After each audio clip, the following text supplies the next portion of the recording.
Jim Rohn said, "Profits are better than wages. Wages make you a living. Profits make you a fortune." This is the Idea to Exit podcast with Matt Ganzak. I want to talk about engineering a life that you don't need a vacation from. And I want to talk about this a little bit from my point of view and talk about some of the people that we've worked with and some of the successes and opportunities we've been able to create, things that we've done in the last 60 days, because I know it's a new year and a lot of people want to engineer a different life for themselves. And I want to talk about when I first had that realization, and you might be going through this now, driving on the way to work or on the way home from work. My story was I was on the subway in New York City crammed in on the subway. And I'll tell a brief little story and then get into it. When I first moved to New York City, I'd never been to New York City before. I bought a one-way ticket for a job interview, and I found some guy on Craigslist. I gave him all my money, every single dollar that I had, got a one-way ticket, and flew to New York. Didn't know how I would do anything, but I knew that this was 2008. The crash kind of happened, so people in Florida weren't necessarily investing in their marketing and so forth, and I wanted to go somewhere that was recession proof, and so that's why I moved to New York. I first lived on St. Mark's and First Ave, which was definitely a huge shock to me, going from living in Florida to living on that corner. It was kind of wild, but I lived there a year, and then I moved out to Brooklyn. And that was the L line, and it was insane. I was right there on the Bedford stop, and so everyone would get on at the Lorimer stop, which was 2 before the city, and then the Bedford stop was where I was, right there on in that area, Williamsburg area. And I would have to get a running start to get onto the train because it was packed in so tight. A couple of times I actually took the train the opposite way from the city in order to get on at the Lorimer stop and then go back the other way. So you can imagine it's frustrating. You might be sitting in traffic, frustrated, saying, what am I doing? And then I would get to my desk. It literally would take me like 45 minutes. I could see my building from where I lived, but it would take me 45 minutes to an hour. If the L train was down, it would take me an hour and a half, maybe 2 hours to get to Midtown Manhattan. And it was just like, I would get there, I would sit at my desk. I was managing $1 million a month ad budget for one of the top 100 most visited websites. So great experience, and something that translated to what I do today, every single day, getting tons of people to convert on websites and take action and so forth. But I would sit there at my desk and just say, what am I doing? And I made the decision that I'm gonna take as much experience as I possibly can and start building a business on the side. And I started doing that in 2011, and by 2015 I was full-time doing this. So it took some time. I built a couple of apps, I started offering services. My job was really good. Unfortunately, the owner, CEO, passed away on vacation, and I was kind of getting groomed to take over the business and a lot of the business operations. I don't know what that title would have been, but he was like, when I get back from vacation, we're going to talk about getting you stepping up and taking over a lot of things, and passed away on vacation. It was insane. But I learned a lot from him, and I'm very grateful for that, and very grateful for that experience and opportunity. But my point of saying this is, there was a point when I was on that train, like packed in like a sardine, you're literally standing straight up and down, arms to the side, and you have 7 people touching you. I'm like, I'm not doing this anymore. This isn't happening anymore. I'm done with this. This life is not my life. And I don't care if I'm making 200 grand a year, whatever, it's nothing. I want to make 200 grand a minute running my own business. Not that I make 200 grand a minute right now, but that was the inspiration that I had. You know, I could make in a day, which I have several times, what this company's paying for an entire year of my blood, sweat, tears, and everything. Really wasn't much blood. Not very many tears either. My wife's like, you need to learn how to cry. I was like, I don't know how to do that. But digress. They're not getting that from me anymore. And now I have the life because of my discipline and what discipline I have to success. And speaking of discipline, we have first kickoff call for one of our new people that just jumped on board into our incubator program, and really cool. So it's coming up in 30 minutes. A couple of my disciplines. Let's talk about disciplines. Let's talk about what it takes to go from I'm frustrated in the position I'm in and I want to manufacture the life that I want. The first discipline is all meetings start on time and end on time. Period. No meetings are scheduled that are not required and have an agenda ahead of time. And number three, people that aren't contributing to meetings are not allowed in meetings or not allowed in that meeting. So those are my three big disciplines in business. And then there's other things, do what you say you're going to do, execute, do more with less time, all of that, productivity and all of that. But those are my big three for meetings. And when I implemented those in my life and in my business, it absolutely helped me with time management and totally changed everything. Because when I set boundaries with what it is that we're doing in the business and started building companies callless, like we do no calls and we have successful companies. It teaches you and forces you to communicate better through Slack. I definitely use Slack and platforms like that to communicate. It forces you to communicate better. And if you have to demo something, you go to loom.com and for free you can do a 5-minute screen video and send it over. And what I really like about the free loom.com is because it's 5 minutes and it forces people to get to the point. And then I can watch those videos at 1.2, 1.5, even 2x if I don't really need to listen, I'm just watching. Then I take that 5 minutes and I shrink it down to 2.5 minutes.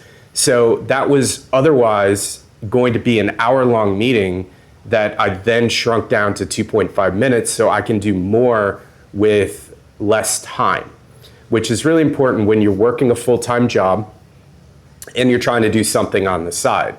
And that productivity, not having ongoing calls, like we're gonna have a call every Monday at this time and and recap where we're at. Waste of time. Recap where we're at could be one message in Slack or a quick little video that literally is a minute or 2 minutes. So you're taking an hour of time and you're reducing that to 2 to 5 minutes. Now, if there's clarity coming off of that needs to be discussed, then you can get on a call to discuss that clarity, and you have an agenda ahead of time, and the people that need to be on the call can be on the call. So that is one of the keys to creating a life that you want, because you don't want to work 18-hour days, right? You don't want to go to a job 8 hours a day, come home, work another 8 hours, although I did that, and I did it for years, and I would work a little bit in the morning, go to work a little bit at night, sleep, repeat. Maybe a little bit of gym time in there just to feel better and clear my head. But you need to work smarter and need to work faster. Now, let's talk about money. Let's talk about what drives money, what drives success for your business. So over the last 60 days, I've done a couple of things. We've interviewed 500 new founders, a couple of founders that actually have businesses, but 500 new founders that want to start a business and want to create this lifestyle. Because, I mean, it's great when you're making $100,000 a month for a business and you're able to work 5-10 hours a week just on those tasks. It's a really nice lifestyle.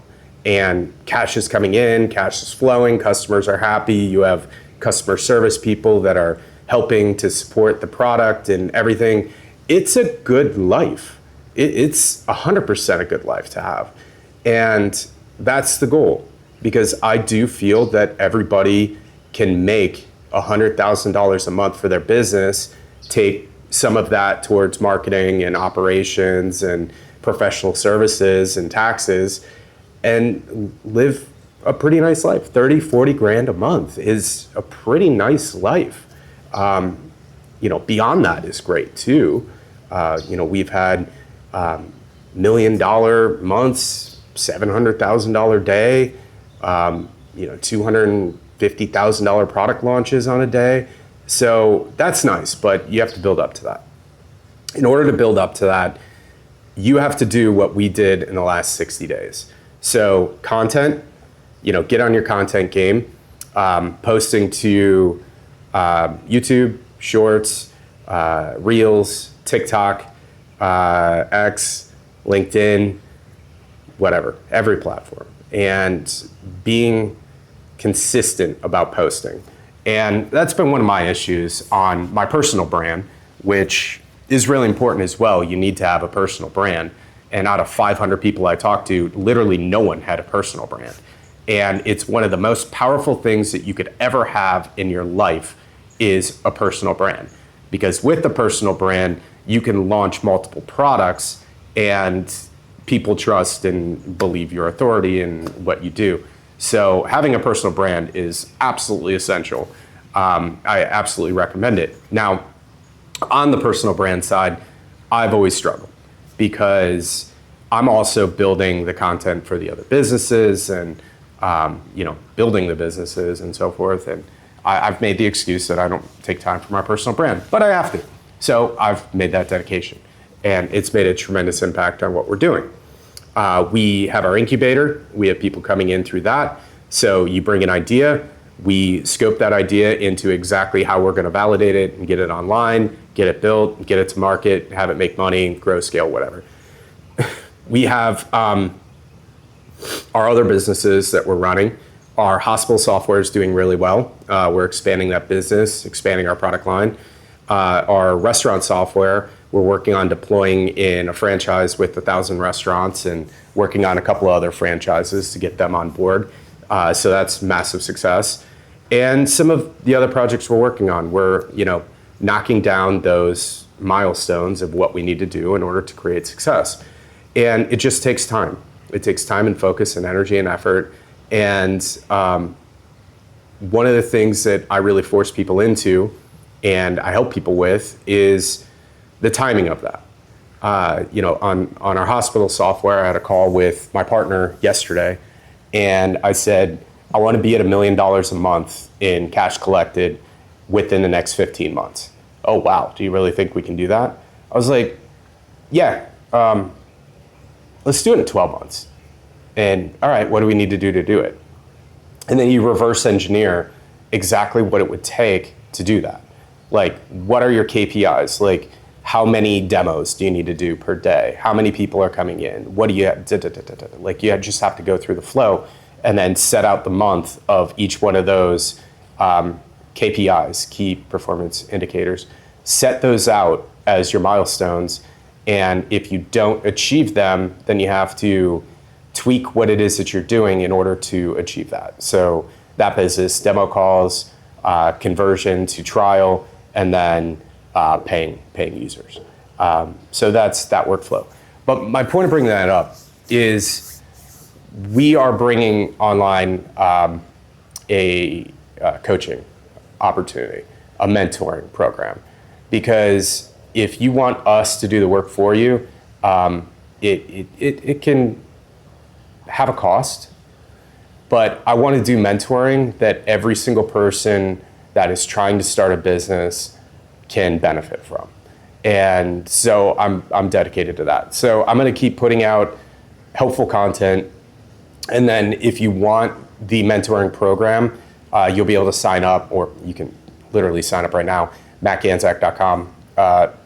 Not pitching this, but my point of saying this is you have to focus on what needs to be done today. And I can tell you what to do. I can tell you, set up a website, go, set up ads and start driving in leads, start building a wait list, start building a demand before you build the product. But I want you to build it and then send it to me and then let me tell you how to fix it. And then you fix it and then it works. Otherwise, if I'm just putting out content like this on YouTube or wherever, it's still up for your interpretation on how to execute. But in our mentoring program, I want to guide you on what needs to be done. And of course, if you just want us to do it, we can talk about that in our incubator to accelerator program, which we're more than happy to do. So all in all, you have to have a product. You have to have something online that has a demand, has product market fit, and has an audience of people cash in hand ready to buy. And you have to build that demand before you build the product. It's one of the biggest problems that I've seen. Out of the 500 people I talked to, I would say probably half of them had an MVP. I use air quotes because it's just a clickable prototype. It's not a product that's production ready. So we need to take that and make it production ready. However, almost every single product I saw needed to have a 1 degree shift in the product or in the plan. And it's that 1 degree shift that opens up your target customer avatar, your ICP, ideal customer profile. And that is the most important thing. But again, if I give you an ICP, all that means is it's an assumption. And we have to test that assumption before we build the app. So I need to jump and hop into, I got a couple minutes before this call.